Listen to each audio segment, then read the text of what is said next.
Bismillahirrahmanirrahim. Hati-hati terhadap kemungkinan adanya visa haji palsu yang dimanfaatkan oleh mereka-mereka yang tidak bertanggung jawab.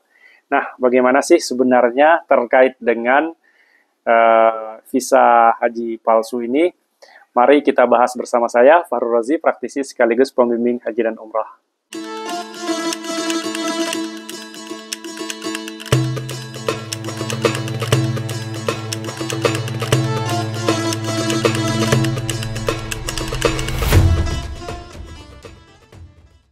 Ya, kemarin Kementerian Agama bersama anggota DPR Komisi 8 tentunya kembali mengadakan rapat dengar pendapat. Nah, yang menarik dalam rapat itu adalah ketika ada salah satu anggota DPR Komisi 8 yang menanyakan perihal haji ilegal, yaitu haji yang di luar yang sudah diatur oleh pemerintah kita.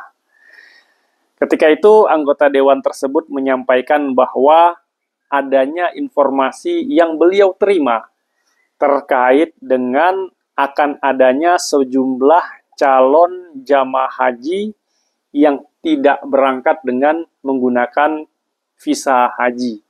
Nah, jadi ini sama dengan isu-isu tahun sebelumnya ya sebenarnya. Terus mereka berangkat dengan visa apa? Nah, informasi yang beredar itu ada yang berangkat dengan menggunakan visa kerja. Kalau tahun lalu kan yang sempat heboh itu adalah jamaah itu melakukan ibadah haji dengan visa ziarah, di mana ada berita yang viral ketika itu bahwa ini ada penggerebekan hotel tempat mereka menginap, sehingga mereka harus dikeluarkan dari Mekah karena ketahuan visa yang mereka gunakan bukanlah visa haji layaknya para jamaah haji lainnya. Jadi dikeluarkan dari Mekah menuju Jeddah. Ya, tapi yang namanya panggilan gitu kan, ya tetap aja bisa masuk ke Mekah lagi gitu. Itu tahun lalu, sehingga tahun lalu itu ya diakui atau tidak gitu, dan sudah menjadi rahasia umum bahwa banyak ya, ada banyak jamaah yang berangkat haji itu dengan menggunakan visa ziarah. Nah, visa ziarah ini dimanfaatkan oleh sebagian orang untuk mengerjakan rukun Islam yang kelima, yaitu haji. Itu tahun lalu. Tahun lalu itu memang jamaah terbanyak ya untuk visa-visa non-haji, dan bagi mereka yang sudah sempat berhaji dengan menggunakan visa ziarah ini ya alhamdulillah, bersyukurlah gitu, karena tahun ini aturannya diperketat. Ya, tahun lalu kan ada yang lancar, ada yang tidak lancar juga. Yang lancar ya alhamdulillah, yang tidak lancar ya dengan segala kekurangannya disyukurin gitu. Nah, belajar dari pengalaman tahun lalu itu, pemerintahan Saudi selaku tuan rumah penyelenggara haji itu sudah melakukan langkah antisipasi sebenarnya ya, terkait dengan masuknya jamaah haji dengan menggunakan visa ziarah tersebut. Nah, salah satu langkah yang dilakukan oleh pemerintahan Saudi adalah dengan membatasi visa ziarah. Bukan hanya membatasi, tetapi juga menghentikan sementara, ini dekat-dekat haji ini menghentikan sementara terbitnya atau pengajuan visa ziarah. Jadi kalau Bapak Ibu yang mau berhaji dengan menggunakan visa ziarah sekarang ini, ya visanya sudah tidak bisa terbit gitu. Karena dihentikan sementara oleh pemerintahan Saudi sebagai antisipasi mereka gitu, masuknya calon-calon jamaah haji yang menggunakan visa ziarah. Karena secara aturan begitu, visa ziarah itu tidak bisa dipakai selama musim haji, itu tidak boleh masuk ke kota Mekah, karena memang dikhawatirkan itu ketika mereka berhaji, kapasitas Arafah dan Mina itu kan sebenarnya sudah ditentukan itu. Ketika kapasitasnya 1.000 misalnya untuk yang haji gitu, kemudian masuk lagi jamaah haji lain dengan menggunakan visa lain yang tidak terdata misalnya, itu kapasitasnya pasti akan membludak gitu, dan over kapasitas jadinya. Nah, belakangan ini muncul kembali isu adanya sejumlah jamaah haji yang akan melakukan ibadah haji, yang berangkat haji dengan menggunakan visa non-haji, yaitu dengan memanfaatkan visa kerja. Ya, berbagai macam cara lah ya dilakukan untuk bisa berhaji pada tahun ini. Tapi berangkat haji dengan menggunakan visa kerja ini, ya sebenarnya masih mending gitu, masih mending selama koordinatornya itu bertanggung jawab. Tapi tetap tidak dibenarkan. Nah, yang parah itu adanya informasi bahwa nanti akan ada kemungkinan, nah ini sebagai antisipasi aja, kemungkinan ada orang yang tidak bertanggung jawab yang memanfaatkan besarnya keinginan masyarakat untuk berhaji, kemudian mereka menipu jamaah dengan mengeluarkan visa haji palsu. Jadi, visa haji yang dimodifikasi begitu kan, entah itu bagaimana caranya lah gitu, itu dibikin palsu visanya.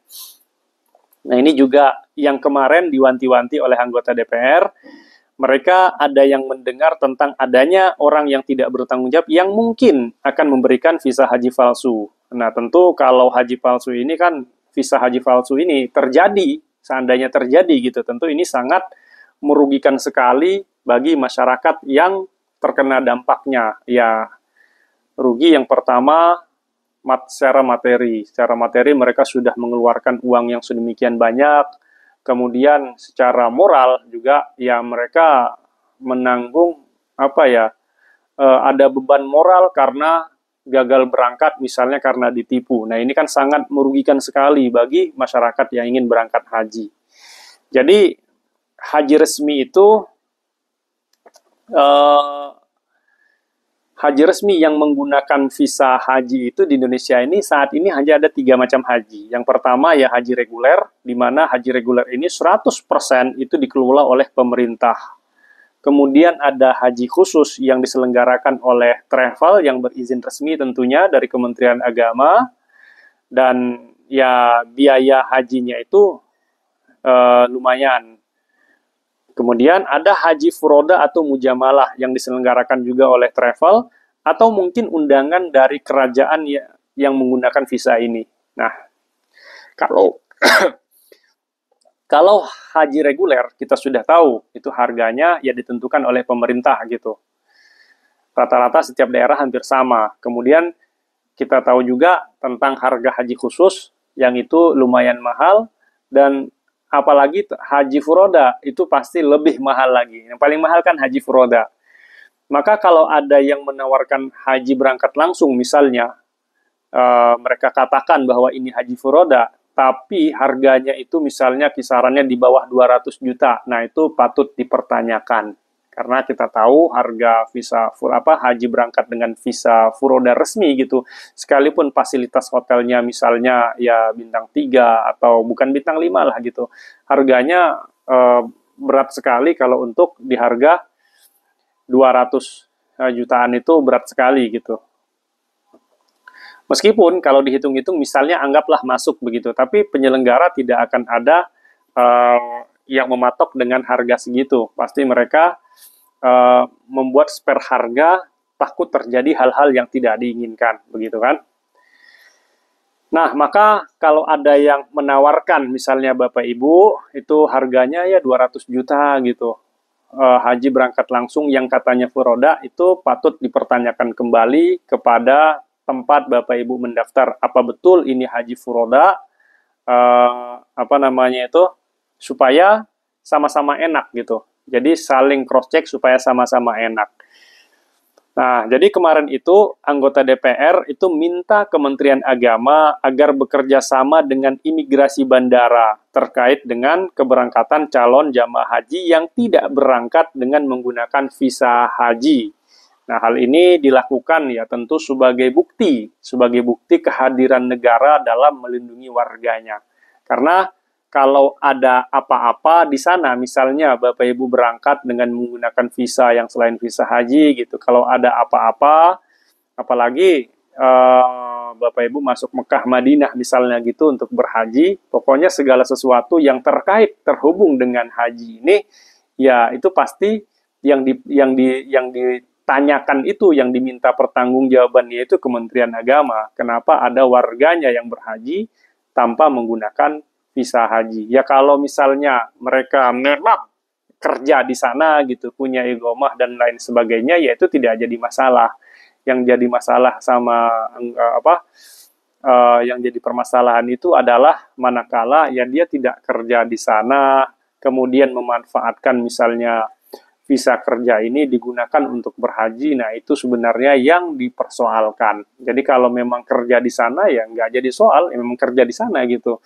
Dan nggak apa namanya, uh, ya memang nggak dipersoalkan oleh Kementerian Negara, tidak mempersoalkan gitu karena mereka memang kerja di sana.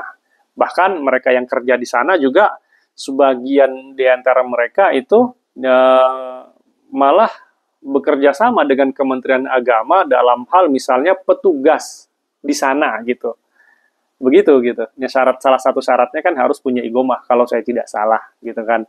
Nah, jadi Bapak Ibu terkait dengan haji ini ketika ada yang menawarkan misalnya harga yang itu harganya di luar daripada harga biasanya yang itu tidak masuk akal, ya maka berhati-hati. Berhati-hati begitu supaya tidak terjadi hal-hal yang tidak diinginkan. Nah, mudah-mudahan harapan kita semua umat Islam khususnya bisa berhaji ke tanah suci dengan lancar, dimudahkan oleh Allah Subhanahu wa taala. Demikian, Assalamualaikum warahmatullahi wabarakatuh.